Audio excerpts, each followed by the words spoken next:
Last వీడియోలో మనం DCF formula నేర్చుకున్నాం కదా. కానీ ఇక్కడ ఒక పెద్ద క్వశ్చన్. బాండ్స్ కి యూజ్ చేసే అదే లాజిక్ స్టాక్ కి డైరెక్ట్ గా అప్లై చేయొచ్చా? ఆన్సర్ లాజిక్ ఒకటే, కానీ క్యాలిక్యులేషన్ లో బిగ్ డిఫరెన్స్ ఉంది. బాండ్స్ లో క్యాష్ ఫ్లో ఎలా ఉంటాయి? ఫిక్స్డ్ గా ఉంటుంది. ఎంత ఇంట్రెస్ట్ వస్తుందో తెలుసు, ఎప్పుడు వస్తుందో కూడా తెలుసు. So calculation easy.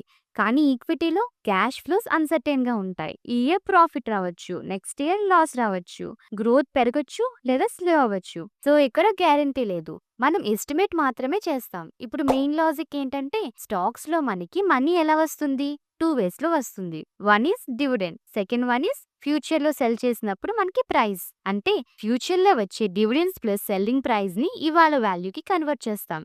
అదే డీసీఎఫ్ కాన్సెప్ట్ స్టాక్స్ లో.